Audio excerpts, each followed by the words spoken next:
Jadi itu pelajaran dari Majnun.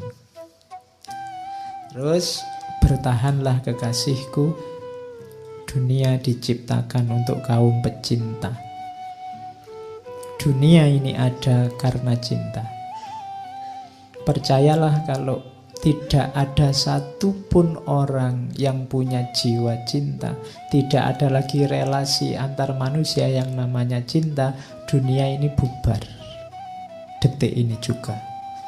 Kalau tidak percaya, coba saja. Karena orang akan saling mengobjekkan, orang saling memanipulasi, orang saling. Dunia akan bubar. Masih ada cinta, masih banyak, maka dunia ini masih ada. Ya paling di medsos rame, tapi dalam kehidupan sehari-hari enggak, cinta itu masih banyak. Kalau enggak, ya sudah kiamat dunia ini. Oke, jadi itu pelajaran bahwa cinta itu membebaskan. Terus, nah ini dari Majnun lagi, tentang pelajaran tentang jarak. Cinta itu paradok. Bila dekat rumahnya Laila, aku merasa terbebani. Tapi bila aku jauh darinya, aku merasa sedih. Sehingga dekat maupun jauh, bersemayam rindu dan gelisah. Saat dia berjanji, cintaku kian menggebu menanti. Saat dia tidak janji, aku mati menanti datangnya janji. Sehingga jauh maupun dekat, hanya dia di angan. Namun jarak dekat atau jauh belum menyembuhkan apa yang kami rasakan. Sungguh pun ternyata dekat dengannya lebih baik daripada jauh darinya. Jadi ini logika jarak. Kita sama Tuhan kan juga begitu. Dekat sama Tuhan ada tanggung jawab, ada beban-beban. Jauh sama Tuhan itu menggelisahkan. Kamu mungkin agak ngeri-ngeri, Pak, kalau saya dekat terus sama Tuhan, nanti buka HP harus hati-hati, gak boleh buka yang gitu-gitu. Nanti bohong dikit gak bisa, sholat harus tepat waktu, puasa harus sholat tahajud. Kok rasanya berat ya Pak, dekat dengan Allah, dekat denganmu, membebani. Tapi jauh itu menggelisahkan. Waduh kok jauh ya dari Allah, nanti jangan-jangan dapat murkanya, jangan-jangan dia Allah tidak berkenan, tidak ridho. Itu paradoknya cinta. Dekat sama yang kamu cintai itu kan kamu merasa terbebani, aku harus membuat dia bahagia, aku harus membuat dia nyaman, jangan sampai dia tidak berkenan. Lebih sumpek. Tapi jauh lebih sumpek lagi. Kalau jauh biayanya lebih banyak, menghabiskan kuota pulsa. Belum lagi marah-marahan, saling curiga. Sini ngomong maksudnya untuk menghibur, sana membacanya dianggap marah-marah. Wong ya tulisan itu kan ndak ada ekspresinya. Nah itu kan jauh. Jauh menggelisahkan, dekat memunculkan beban. Tapi tenang saja Laila, cintaku ndak hilang meskipun kamu jauh. Padahal sebenarnya lebih enak kalau kamu dekat. Nah itu pelajaran selanjutnya dari Majnun tentang jarak. Ini nanti pelajarannya banyak. Kamu malam ini diajari orang gila. Ya. Jadi karena mungkin kalau orang waras susah ngajari cinta. Orang waras kepentingannya banyak. Melakukan apa-apa sering tidak tulus. Beda sama orang gila. Apalagi gila karena cinta. Oke. Jadi itu pelajaran selanjutnya tentang jarak. Pelajaran selanjutnya itu syairnya terkenal sekali. Amurru alat diyari diyaro laila, uqabbilu dzal jidar wa dzal jidar, wa ma hubbud diyar syahfana qalbi walakin hubbu man sakanat diyar. Jadi Majnun ini hobinya apa? Kalau pas sepi, tidak ada orang, Dia mengendap-endap datang ke rumahnya Laila, nempel di dinding, terus menciumi dinding rumahnya Laila. Oke, berarti kamu tadi yang terpesona oleh sandalnya, ya berarti menciumimu sandalnya.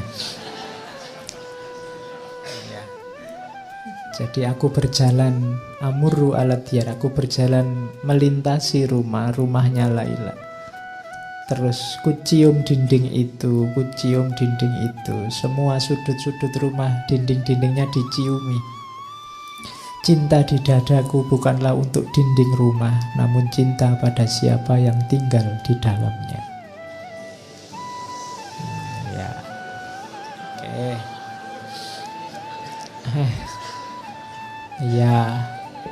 Ya kalau nggak tahu rumahnya ya nanti dinding kampus.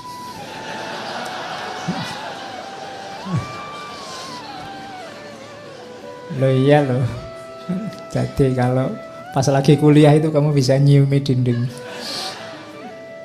Nanti kalau ada dosennya lewat, ngapain? Saya tidak menyiumi dinding ini, tapi yang sedang kuliah di dalam, nah, gitu.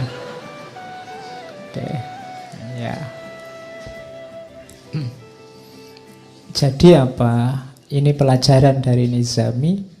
Kalau kita jatuh cinta, maka semua yang berhubungan dengan yang kita cintai pasti juga kita cintai, kita hormati, kita hargai, jadi berharga.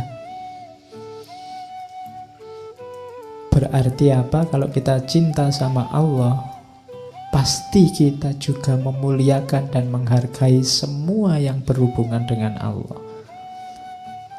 Apakah itu manusia, apakah itu binatang, tumbuhan, alam semesta.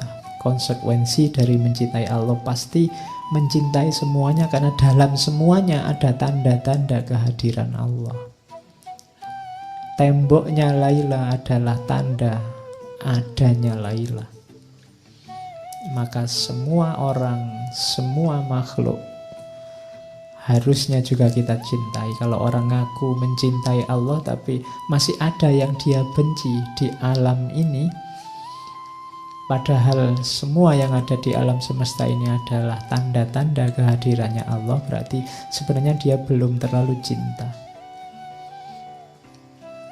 Jadi cinta pasti tidak menyisakan kebencian apapun. Kalau itu cinta pada Allah, tidak mungkin kita ada benci pada apapun yang bukan Allah. Karena yang bukan Allah itu kan juga berhubungan dengan Allah. Jadi ini, kisah ini pelajaran dari Qais bahwa semua yang berhubungan dari Laila adalah manifestasi kehadirannya Laila. Dia hormati, dia hargai, dindingnya dia ciumi. Oke. Terus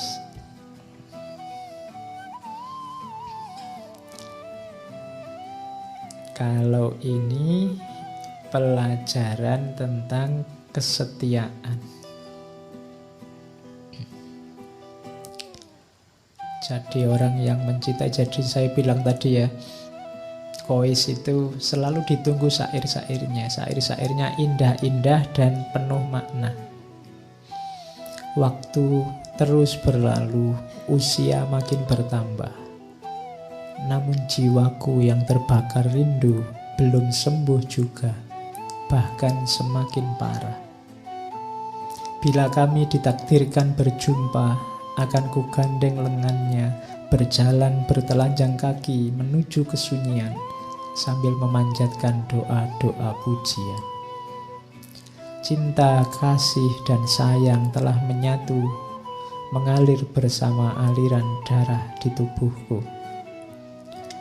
Cinta bukanlah harapan atau ratapan. Walau tiada harapan, aku akan tetap mencintainya. Sampaikan salamku pada dia, wahai angin malam. Katakan, aku akan tetap menunggu hingga ajal datang menjelang. Ini pelajaran bahwa cinta itu efeknya adalah kesetiaan. Orang yang cinta pasti setia. Kenapa ada orang tidak setia? Biasanya karena yang dia harapkan dari yang dia cintai tidak muncul. Ketika ada harapan-harapan selain cinta itu sendiri, berarti ada pamrih-pamrih. Kalau masih ada pamrih-pamrih, berarti belum cinta yang tulus. Cinta bukanlah harapan atau ratapan. Walau tiada harapan, aku tetap mencintainya. Jadi, kalau memang benar itu cinta, tidak usah kamu tuntut untuk setia, pasti setia. Kalau sampai nanti tidak setia, berarti belum cinta. Atau cintanya hilang. Kenapa kok cintanya bisa hilang? Karena mungkin dulunya itu bukan cinta, tapi ada harapan-harapan, keinginan-keinginan yang sekarang tidak terpenuhi, maka kemudian nyeleweng. Jadi itu pelajaran selanjutnya tentang keteguhan hati. Kalau ini agak panjang. Jiwa orang yang dimabuk cinta, ini pelajaran ya, untuk mendeteksi dirimu kamu sudah jatuh cinta apa belum. Akan terasa sakit karena rindu. Coba ditelusuri masing-masing kalian. Ada ndak rasa rindu yang menyakitkan? Ingin ketemu terus, tapi begitu ketemu nggak tahu mau ngapain. Itu menunjukkan ingin ketemu saja. Ketemu saja sudah beres. Ya bukan karena saya ingin ketemu sekali dia Pak. Kenapa? Utangnya belum dibayar misalnya. Bukan itu. Kalau itu bukan kerinduan namanya. Ya, rindu yang jadi setiap kali berpisah kamu sakit, kamu ingin ketemu terus. Sebab pecinta ingin selalu bersama. Tapi halangan tidak akan henti-henti. Biasanya banyak ujiannya. Pecinta seperti dua ekor kijang di bukit gersang, selalu bersama walau tiada makanan. Jadi ciri pertama itu jiwa pecinta, itu jiwa rindu pada yang dicinta. Kalau kamu cinta sama Allah, maka hatimu selalu ingin ketemu dengan Allah. Hal-hal tidak penting kayak ngaji ini mungkin membuatmu sebel karena aku segera ingin ketemu Allah. Atau seperti burung merpati, walau terbang bebas di angkasa luas, tetap saja kembali pada kekasihnya. Atau laksana ikan tuna, tetap tabah walau dipermainkan gelombang, timbul tenggelam di lautan. Ciri cinta yang kedua adalah apapun aktivitasmu, kamu mengalami apapun, pada akhirnya kamu ingin kembali pada yang kamu cintai. Ujian apapun, masalah apapun, silahkan datang, tapi tujuanmu tetap kekasihmu. Berarti jiwamu jiwa pecinta. Walau selalu dicaci dan dicela, batin menjerit, tubuh binasa, meski lapar dan disia-siakan, namun jiwa pecinta akan selalu memaafkan. Itu cinta. Pecinta tidak membutuhkan pujian. Ciri selanjutnya, kalau masih nunggu dipuji, wah kamu setia sekali, wah kamu, aku capek-capek jemput kok kamu gak terima kasih, itu belum cinta. Ya, masih butuh pujian. Dan pengorbanan pecinta tidak akan sia-sia. Kulihat bintang kutub dan bintang kejora, di mana pula cinta. Sekecil apapun, cinta tetap berkuasa di singgasana jiwa. Dan bagi pecinta, kebahagiaan dan kesedihan sama indahnya. Karena cinta sejati tidak mengenal kesia-siaan. Jiwaku dan jiwanya akan tetap bersama, andai pun tidak di dunia. Pasti jiwa kami akan bersatu di liang barza. Dan kelak akan dibangkitkan bersama hingga dapat bersatu selama-lamanya. Oke. Mataku berkorban untuknya dengan segenap curahan air mata. berharap liang lahatnya adalah liang lahatku, agar jenazah kita bersatu. Oke, ini syairnya Majnun. Jadi nanti Majnun ini akhirnya sangat terkenal karena syair-syair dan kegilaannya.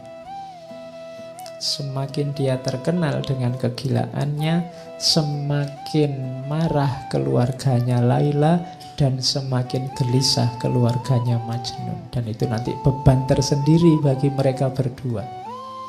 Bahkan nanti di antara keluarganya Laila ada yang ngancam, dibunuh saja enaknya orang ini, bikin masalah saja. Nah, dari situ nanti muncul syairnya Laila. Laila ini protes, jangan dikira hanya Majnun yang segalau itu. Aku pun juga sama galaunya, hanya aku tidak seperti Majnun bisa bebas keluar. Bila kakiku terperosok, kalau ini Laila, aku menyebut namanya. Aku bermimpi dalam tidurku, hidup bersama dia. Apabila disebut namanya, hilanglah kekuatan jiwa. Hatiku seperti sirna ditelan namanya. Demi Allah, hampir saja aku gila karena memikirkannya. Makin lama dadaku makin sesak karena rindu gelisah. Kaumku mengancam, jika aku tak berhenti menyebut namanya, maka darahnya akan tumpah.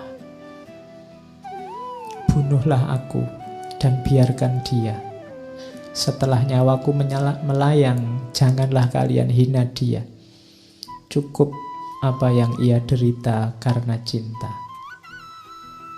Mungkin ia akan menuduhku tidak setia dengan janji, dan aku tidak akan mampu mencegahnya. Ku campur tinta dengan air mata untuk menulis surat padanya. Inilah saat kukuburkan jiwaku untuknya.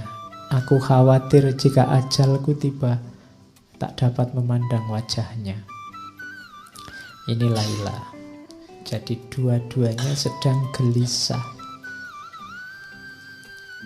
Suatu ketika ayahnya Majnun ini menjemput anaknya, mencari, ketemu, dijemput, dibawa pulang.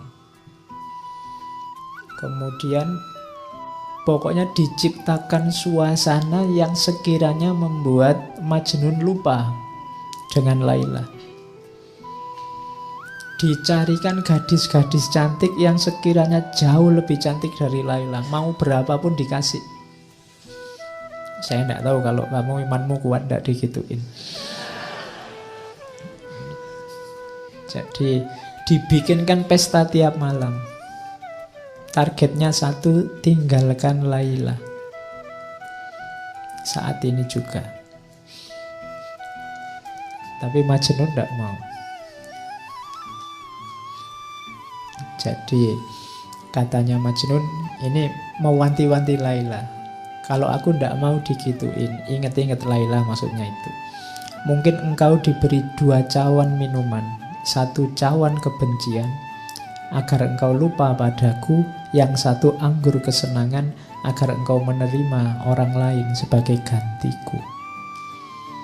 Duhai kekasihku, ku ingatkan dirimu, jangan rusakkan ikatan yang orang lain selalu ingin menyempurnakan. Kelak engkau akan melihat beda antara cinta dan nafsu.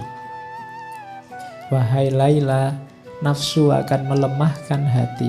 Ia akan terus menggoda dan merayu, namun kelak akan menyesal, sedih tak berkesudahan.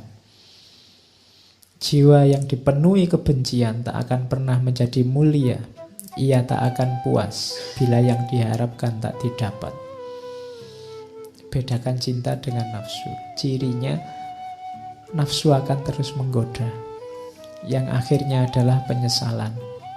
Sedang diriku Laila, demi Allah, tali kasih yang telah bersemi akan kusiram dan kupupuk agar cinta yang engkau berikan tetap terjaga selamanya. Dan aku haramkan atas diriku juga segala yang engkau tidak suka. Jadi orang jatuh cinta itu pasti tidak melakukan apa yang tidak disukai oleh yang dicintai. Kalau kamu cinta pada Allah, tidak perlu dipaksa, tidak harus ditausiai tiap hari, pasti dengan ikhlas. Kamu tidak menjalankan yang tidak disukai oleh Allah. Jangan kau biarkan jiwaku hancur karena murkamu. Orang yang cinta itu yang ditakuti satu, yang dia cintai marah padanya. Karena aku tak sanggup menerima amarahmu, bahkan gunung pun akan hancur karena kemarahanmu. Buanglah dalam dirimu segala keraguan, karena cinta tak bisa bersanding dengan kebimbangan.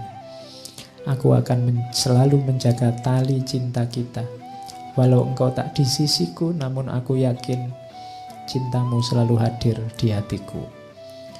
Nah, ini puisi-puisinya masih panjang. Kalau ini munajat. Ini saya bilang malam-malam sendirian. Kalau Majnun ini dilakukan setiap kali dia tenaganya habis, ndak punya kekuatan lagi. Jadi Majnun ini kan jarang makan, di tengah padang pasir mengembara. Jadi tiap kali kehabisan energi kayak orang sudah megap-megap mau mati, munajat ini dilakukan. Setelah baca munajat ini kekuatannya kembali lagi. Iya. Cuma ini Majnun ya, tidak harus ditiru. Ya, ini katanya Majnun, Tuhan, apalagi yang dapat aku lakukan? Aku telah lelah dan tubuhku melemah. Itu, yang lemah tubuhnya, tapi lihat yang didoakan siapa? Aku memohon dengan kekuatanmu, ringankanlah langkah kaki Laila untuk menemui diriku yang tidak berdaya. Wahai Tuhan, aku adalah hamba-Mu. Apalah guna hidupku jika harus menanggung beban seperti ini?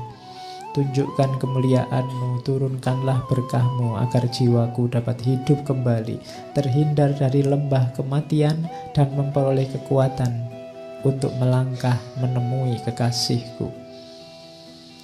Jadi ini munajatnya. Setelah ini terus dia merasa dapat energi baru, terus kumat lagi.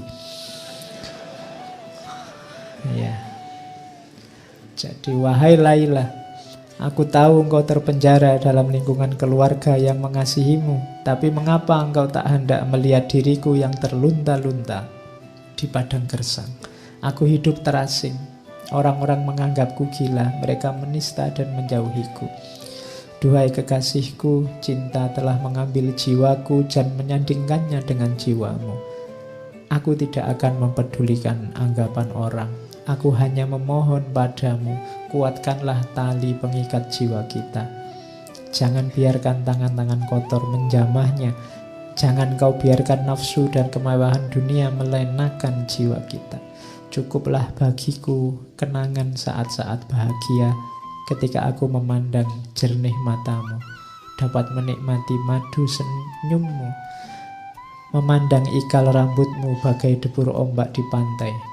Biarkan kenangan itu menjadi mata air kebahagiaan, tempat istirahat musafir cinta yang kehausan. Kalimatnya abot ya. Wis ndak tutup. Ini munajatnya Majnun yang dia ucapkan saat dia melemah. Rasa-rasanya sudah mau meninggal, tapi biasanya setelah membaca ini terus dia bergairah lagi hidupnya. Hidup karena tadi kalimat yang terakhir tadi, kenangan akan yang dicintai. Saya bilang tadi memori, kenangan itu senjata yang luar biasa yang menghidupkan cinta. Jadi ritme hidupnya Majnun ini ya semacam itu. Dia baca puisi, berkeliling-keliling di padang pasir, di daerah-daerah terpencil. Malah orang yang nyari dia karena butuh syair-syairnya. Jadi nanti di beberapa kesempatan sampai ada yang ingin bantu dia. Kalau di buku itu yang saya ingat ada sampai perang segala. ada namanya Ishak, ada kepala suku namanya Noval, nanti ada penyambungnya dengan Laila namanya Zaid. Ini orang-orang yang ingin bantu dia dengan beberapa cerita. Bahkan ada yang namanya Ishak. Ishak ini orang terkemuka, kasihan melihat Majnun. Terus dia berjanji, Majnun, kalau kamu pengen bareng sama Laila, ya kamu jangan kayak gini, kayak orang gila, mesti ditolak. Kalau kamu percaya padaku, aku yang ngatur, termasuk ngatur dirimu. Jadi selama sekitar 2-3 bulan Majnun ini dilatih hidup normal. Dikasih baju, kan sebelumnya kan tidak pakai baju, tidak pakai apa. Hidupnya di padang pasir. Dilatih kayak orang biasa, hidup normal, kayak orang terpandang. Katanya Ishak, tak jamin nanti tidak lama lagi kamu tak ajak ke keluarganya Laila, kamu pasti diterima. Tapi sudah latihan jadi orang normal. Saya kayak SpongeBob ya, latihan jadi orang normal. Ya. Jadi setelah dia dianggap normal oleh Ishak, diajak melamar lagi ke rumahnya orang tua Laila, tapi tetap ditolak. Iya, jadi pokoknya orang tuanya sudah antipati sama Majnun. Pokoknya asal bukan Majnun. Jadi itu membuat Majnun kalap lagi, dia puisi-puisinya keluar lagi, sudah lari lagi ke padang pasir mengembara lagi. Oke, sampai orang tuanya sedih. Menjelang meninggal, ayahnya ini mencari-cari dan ketemu. Majnun sampai sujud-sujud di kakinya karena tidak bisa memenuhi permintaan ayahnya untuk pulang. Tidak bisa. Katanya Majnun, wahai ayahanda,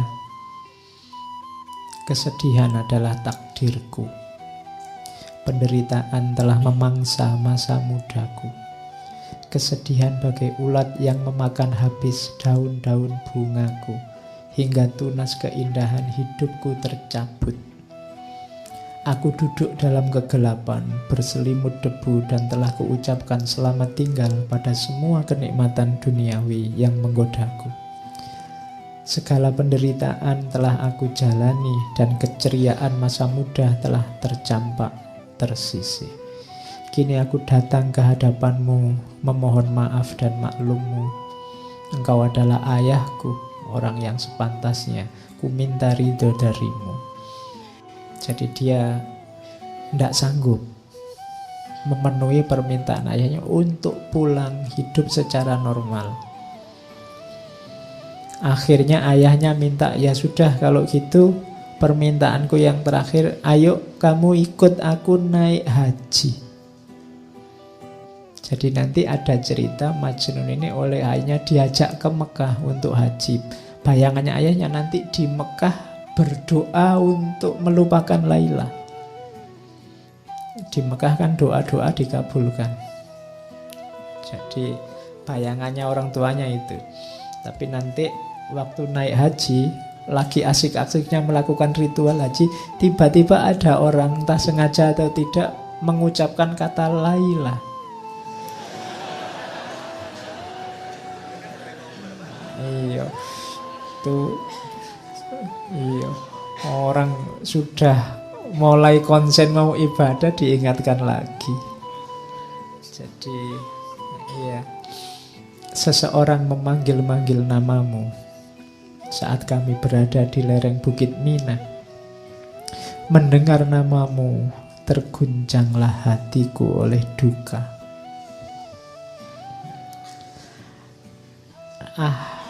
Lelaki itu tidak tahu betapa suci namamu. Mengapa ia memanggil nama Laila dengan seenaknya? Ya. Jadi, iya, enggak. Apakah ia tidak tahu dengan menyebut namamu berarti ia telah menerbangkan seekor burung yang telah bersarang di hatiku? Iya. Ia memanggil nama Laila. Semoga Allah membukakan kedua matanya untuk melihat betapa pesonamu yang tak akan mampu dia kira. Iya. Ya wis, kumat lagi. Sudah asik-asiknya mau ketemu Allah, mau berdoa di sana. Akhirnya begitu nyampe Ka'bah, dia pegangi pintu Ka'bah, doanya ini. Aku teringat akan dikau Laila, saat para jamaah haji sibuk berzikir. Di kota Mekah, di dinding Ka'bah, mereka khusyuk berdoa, sedang kalbuku hanya tertuju padamu. Ya Rahman, aku bertobat padamu dari dosa-dosa yang telah kulakukan dan dari dosa-dosa yang akan selalu datang bermunculan. Aku mencintai Laila, namun halangan menghadangku untuk bertandang. Aku menyayanginya dan tidak bisa berpaling dari selain dia. Bagaimana aku bisa berpaling darinya sedang hatiku telah tergadai padanya? Aku bertaubat padamu Robbi, karena padamu jua aku akan kembali. Wahai yang maha pengasih, Raja di raja para pecinta, Engkau yang menganugerahkan cinta ini. Aku hanya mohon padamu satu hal saja, tinggikanlah cintaku sedemikian rupa, sehingga sekalipun aku binasa, cintaku dan kekasihku tetap hidup. Jadi doanya lebih memantapkan lagi kegilaannya. Ya. Oke ya. Ini doanya yang sangat terkenal. Robbi zidni min ishkiha. Ya Tuhan, ya Allah, tambahkanlah cinta dan kerinduanku padanya. Jadi malah ingin diperdalam lagi, sudah sedalam itu. Wa in qasurat umri bil iski fazidhu fi umriha. Seandainya semakin berkurang umurku karena cinta, maka tambahlah umurnya Laila. Robbi zidni li Laila hubban wala tansani dzikroha abadan. Wahai Tuhan, tambahkanlah cintaku pada Laila, jangan membuatku lupa untuk mengingatnya selamanya. Ya boleh kamu tiru nanti, nama Laila diganti pacarmu.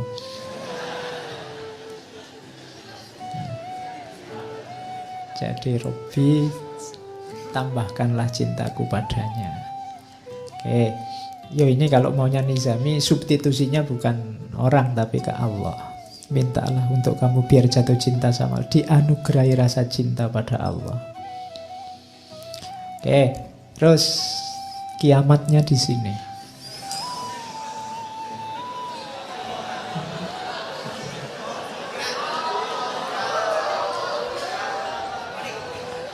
Oke. Ya. Ya.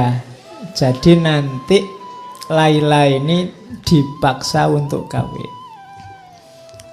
dengan laki-laki tua namanya Abu Salam. Ya, ini yo bisa dibayangkan seperti apa situasinya Majnun waktu tahu Laila menikah. Wahai dunia, begitukah balasanmu pada pecinta yang tulus ini? Begitukah balasan yang harus aku terima dari pengorbananku? Kemarin aku masih merasa senang karena bayang-bayang Laila masih hadir dalam mimpiku. Namun kini bayangan itu pun engkau renggut. Apalagi yang aku miliki sekarang? Wahai dunia, engkau telah mencabik-cabik tubuhku yang lemah tak berdaya. Mengapa engkau belum puas juga hingga tega merenggut mimpi indahku? Laila, wahai Laila, di mana engkau letakkan hati dan jiwaku? Di mana engkau simpan janji dan kenangan kita? Semudah itukah engkau menyerah, melupakan segala derita yang aku rasa? Tangan siapakah yang telah mencengkerammu dan menjauhkan dirimu dariku? Laila, datanglah kemari sebentar saja, tikamkanlah belati ke dalam jantungku. Tikaman belati yang mencabut nyawaku akan lebih indah dari hidup menanggung siksaan cinta. Ya, Laila juga terpaksa menikahnya, tapi ini Majnun ini kabarnya begitu mendengar Laila menikah, pingsan berhari-hari. Iya. Jadi pingsannya berhari-hari. Terus begitu bangun nanti keluar banyak syair kesedihan. Pas hari menikah, kalimatnya ini. Ya, cuma ini tidak pada resepsi ya, tetap di padang pasir. Jadi katanya, Kois, semoga kalian berdua selalu berbahagia di dunia ini. Aku hanya meminta satu hal sebagai tanda cintamu. Janganlah engkau lupakan namaku, sekalipun engkau telah memilih orang lain sebagai pendampingmu. Janganlah pernah lupa bahwa ada seseorang yang meskipun tubuhnya hancur berkeping-keping hanya akan memanggil-manggil namamu, Laila. Oke, ya boleh kamu tiru nanti kalau mantanmu kawin. Ya. Ya. Jadi ucapan selamatnya dari Kois. Jangan salah, nanti Laila juga jawab. Karena Laila tahu pasti ini Majnun akan galau luar biasa. Ya, jadi Laila menjawabnya pakai surat. Kalimatnya panjang. Dalam hidupku, aku tidak bisa melupakanmu barang sesaat pun. Ku pendam cintaku sedemikian lama tanpa mampu menceritakannya kepada siapapun. Engkau memaklumkan cintamu ke seluruh dunia, sementara aku membakarnya di dalam hatiku. Sementara engkau membakar segala sesuatu yang ada di sekelilingmu. Kini aku harus menghabiskan hidupku dengan seseorang, padahal segenap jiwaku menjadi milik orang lain. Katakan padaku kekasih, mana di antara kita yang lebih dimabuk cinta? Oke. Ya, engkau atau aku. Ya. Tapi nanti ini ya bagian-bagian belakangnya menenteramkan Majnun. Surat ini dari aku, seorang perempuan yang terpenjara di rumahnya, seorang perempuan yang sepanjang hari hanya duduk-duduk sambil termenung di rumah. Untukmu wahai kekasihku, apa kabarmu sayang? Ya. Bagaimana hari-harimu? Dengan siapa engkau menjalani jam demi jam dalam hidupmu di lembah-lembah dan gunung-gunung itu? Aku kira engkau lebih bahagia daripada aku. Engkau bisa bebas pergi kemana saja, dengan siapa saja, dan bisa makan apa saja. Sedangkan aku, ketahuilah kekasihku, aku tak bisa berbuat apa-apa kecuali hanya menunggu hari demi hari tanpa jiwa, sambil terus mengingatmu dan merinduimu. Hatiku hampa. Duhai kekasih, jiwaku yang berhati bening, bagai mata air Khidir, mata air keabadian. Aku masih seperti dulu. Meski aku telah menikah, namun aku bersumpah, hatimu selalu ada di hatiku. Meski aku tidur satu rumah dengan suamiku, tapi ranjangku tak pernah mempertemukan kepalaku dan kepalanya.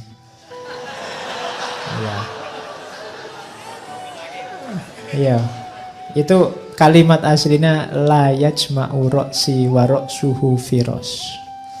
Jadi memang Laila tidak mau disentuh oleh suaminya. Nanti ceritanya begitu. Permata di tubuhku masih tersimpan utuh, bersih, dan tak pernah disentuh oleh jamahan tangan siapapun. Hartaku yang paling berharga masih terkunci rapat dan tak pernah dibuka oleh tangan siapapun. Bunga di taman masih tetap kuncup dan belum merekah sebagaimana dulu. Wahai kekasih hatiku, kemarilah, tuangkan air keabadian Khidir itu. Jarak jauhku darimu tak akan lama lagi. Kita akan menyatu dalam keabadian. Ya, ini surat panjangnya Laila karena untuk menenteramkan Qais. Jadi kalau tidak begitu bisa stres terus. Ya. Tapi nanti terus Qais juga balas suratnya. Cuma Qais ini senengnya luar biasa dapat suratnya Laila, sehingga dia yang biasanya bisa bikin syair panjang lebar sekarang tidak bisa ngomong apa-apa. Kalimatnya pendek sekali jawabannya. Nanti penghubungnya ini namanya Zaid. Ini surat dariku, aku yang gelisah dan gila. Untukmu, wahai engkau yang ada di lubuk jiwaku. Kini engkau adalah mahkota di kepala siapa dan kekayaan di tangan siapa. Aku hanyalah debu di lembahmu.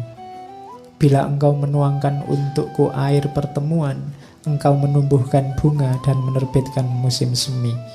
Namun bila aku memperolehmu dan tak lagi berpisah jauh darimu, bumi ini tak akan menumbuhkan apapun selain debu.